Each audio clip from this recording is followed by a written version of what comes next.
déjeme recordárselo, yo no soy muy afecto a las empresas fintech ni a las criptomonedas. Me parece que es una moda que terminará siendo absorbida por el sistema financiero en su conjunto. Las criptomonedas, a veces creo que se trata de una versión moderna de los bulbos de tulipán o cualquier cosa de este tipo.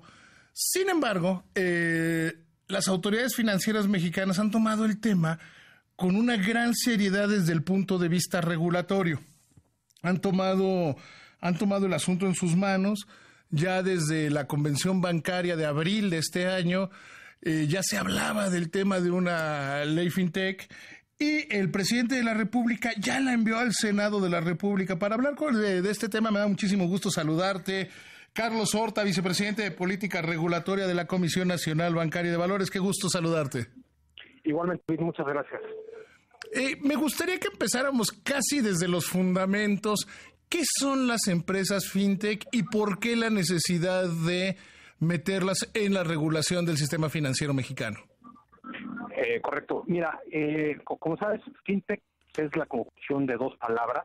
Por un lado, los servicios financieros y por otro lado, la tecnología. Entonces, el propio FSB, que es uno de los fijadores de estándares a nivel global más importantes, lo define como la prestación de servicios financieros a través de innovaciones tecnológicas. Entonces, estos modelos financieros tecnológicos pues vienen a hacer una disrupción en los servicios financieros que se prestan de manera tradicional. Y es importante regularlos, no solo en México, sino en el mundo, porque cada vez más hay presencia de estos participantes, ¿no? En México, de acuerdo con el radar fintech de Finovista, hay ya 238 empresas fintech que prestan de alguna forma servicios financieros. Y esto nos coloca en México como el primer país en América Latina en cuanto a la presencia de la industria fintech. Entonces, por un lado es muy importante darle certeza jurídica a los participantes de estos servicios, a los usuarios, por ejemplo, ¿no? Que sepan con quién están tratando, quién está del otro lado de una plataforma tecnológica, quién está del otro lado del Internet, en donde van a hacer alguna operación financiera. Y también hay que darle certeza a quienes prestan estos servicios, ¿no? Que tengan claridad sobre el tipo de operaciones que pueden realizar, que no hagan operaciones que están reservadas por alguna ley financiera, como por ejemplo la captación o la oferta pública de valores, ¿no? Entonces, lo que trata de hacer esta ley es establecer principios generales que den, por un lado, esta certeza jurídica, que las empresas fintech estén sujetas a un proceso de autorización por parte de la Comisión Bancaria y además un proceso de supervisión por la autoridad, que proteja también, en caso de que estas empresas crecieran de manera muy relevante, como ha venido ocurriendo en otros países, de algún posible riesgo sistémico y de contagio hacia el sistema financiero tradicional o el sistema financiero ya regulado. Y también nos preocupa mucho como autoridades pues, el tema del lavado de dinero. Hoy en día pues puede hacer una operación a través del fintech con esos activos virtuales que ya mencionabas, pues cualquier persona, y no están sujetas a un régimen de prevención del lavado de dinero ni de financiamiento al terrorismo como el resto de las entidades financieras. Y por último, pues también la falta de protección del usuario, los contratos que firman y un poco de lo que comentaba al principio. Ahora, esta ley está basada en 5 principios fundamentales. El primero de ellos tiene que ver con la inclusión financiera. Como sabes, si le has dado tú mucho seguimiento, pues todo el tema de la inclusión financiera... Esa es una de mis obsesiones. Esa es una de mis obsesiones, pero bueno. Exactamente. Entonces, para la inclusión financiera es muy importante también que a través de servicios tecnológicos se pueda llegar a comunidades en las que hoy en día no hay presencia de servicios financieros tradicionales, ¿no? Es importante que a través de otro tipo de esquemas de originación de crédito, a través del famoso Big Data, pues pueda haber un nuevo score crediticio que no tenga que ver necesariamente o únicamente con los reportes de las sociedades de información crediticia. Entonces, a través de la innovación, poder llegar también a empresas, por ejemplo, pequeñas y medianas, y microempresas que hoy en día pues no tienen un historial de crédito, que no tienen acceso al crédito por parte de un banco, de una SUFIPO, etcétera, y que a través de este tipo de entidades puedan tener. Por otro lado, El segundo principio es el de promoción a la competencia. Queremos que haya más competencia en la prestación de servicios financieros, pero con una protección al consumidor adecuada, que es el tercer principio. Finalmente, el principio de estabilidad financiera. Queremos establecer una regulación acorde con los riesgos que se pueden asumir por este tipo de entidades que no trajen al sistema, y también tener un régimen muy robusto de prevención de operaciones ilícitas, en particular lavado de dinero y financiamiento al terrorismo. ¿Cuántas categorías de empresas fintech reconocen en esta iniciativa de ley? Mira, en la iniciativa de ley reconocemos dos grandes categorías. La primera son las instituciones de tecnología financiera, que son las empresas del llamado crowdfunding, ¿no?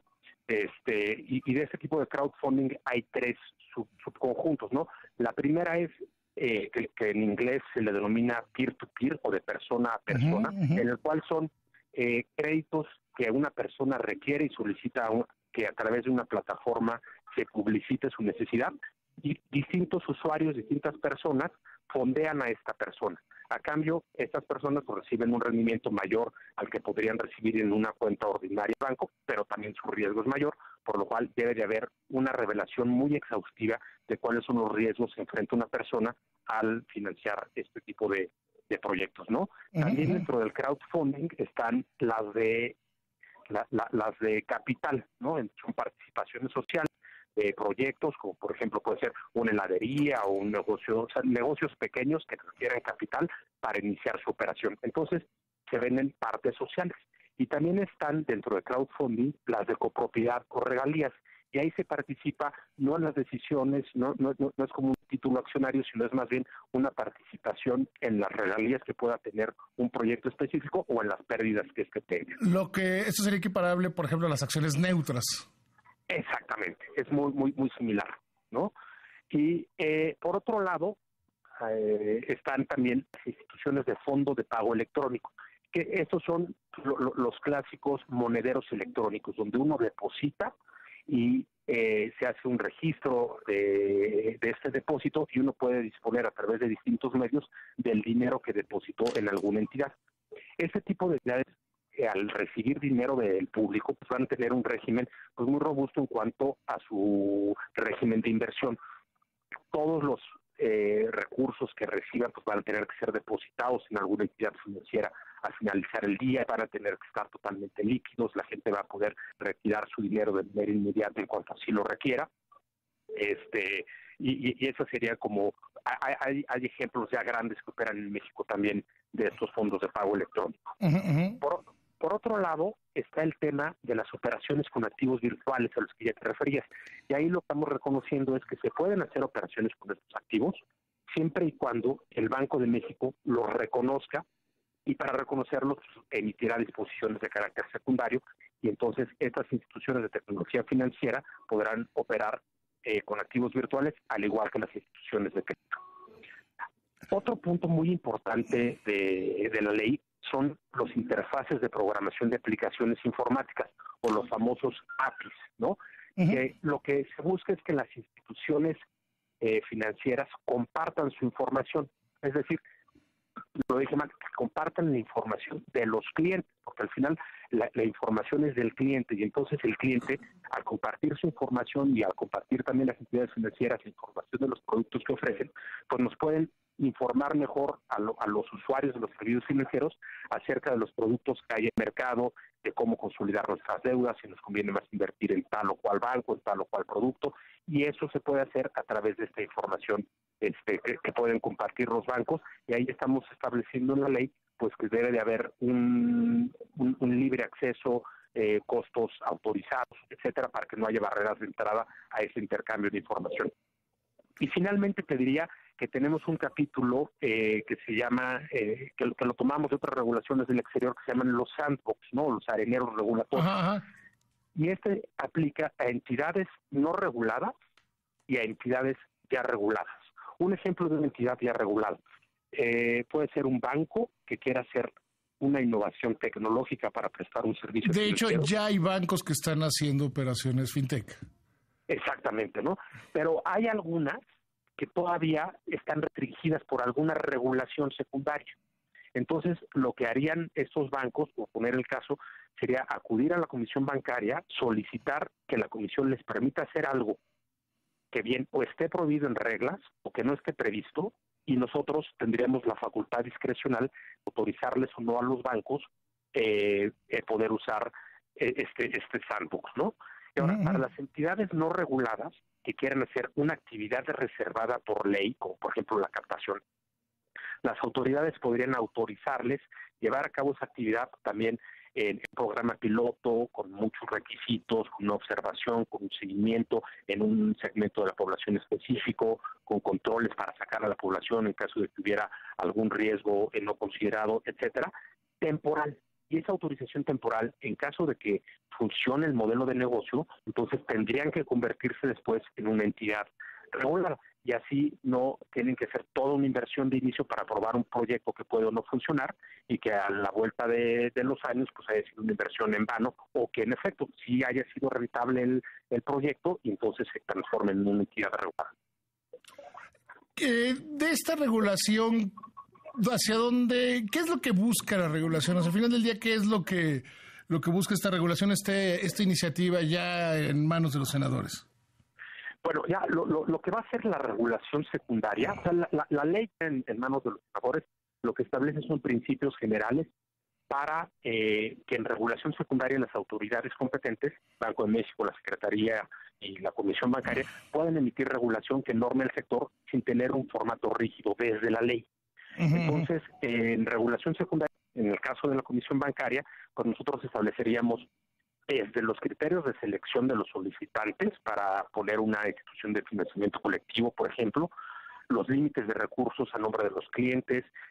Un tema también que es muy importante es el de la ciberseguridad, el de la seguridad de la información, la continuidad de operaciones en caso de contingencias operativas, cuál va a ser el capital mínimo para operar, cuál es la información que vamos a solicitar a los accionistas y a los administradores que quieran poner una entidad, etcétera, ¿no? Ya temas más de operación pues tendrán que ver con los límites, por ejemplo, en los cuales puedan ofrecer un proyecto a financiar, ¿no? Porque pues ahí podría haber algún piso desigual en términos de regulación entre una casa de bolsa, por decir algo, que haga una emisión de una empresa grande, y una empresa de crowdfunding que haga una emisión pues de una empresa de ese mismo tamaño. Entonces no podrían tener el mismo tamaño las empresas a financiar. Entonces todos estos límites, los límites de operación, los límites de diversificación, el capital regulatorio que van a tener estas entidades, pues los vamos a hacer en periodos de 6, 12 y 24 meses.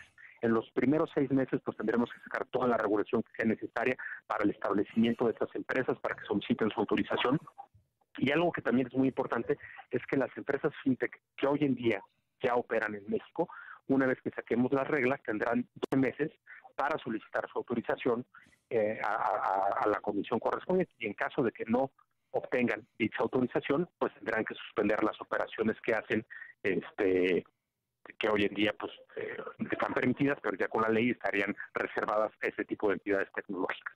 O sea, aquí sí se va a regular todo el sector, no pasará como algunos otros pensaban en Sofipos, por ejemplo, que hay algunas reguladas, otras no reguladas, el tema de las cajas, que hay reguladas y no reguladas. Aquí todos serán regulados. Aquí todos serán regulados. Los que presten estos servicios van a ser entidades reguladas. Carlos Horta, te agradezco muchísimo que me hayas tomado la llamada y te agradezco todavía más la explicación. Muchísimas gracias. Al contrario, gracias a ti. Un gusto saludarte. Buenas noches.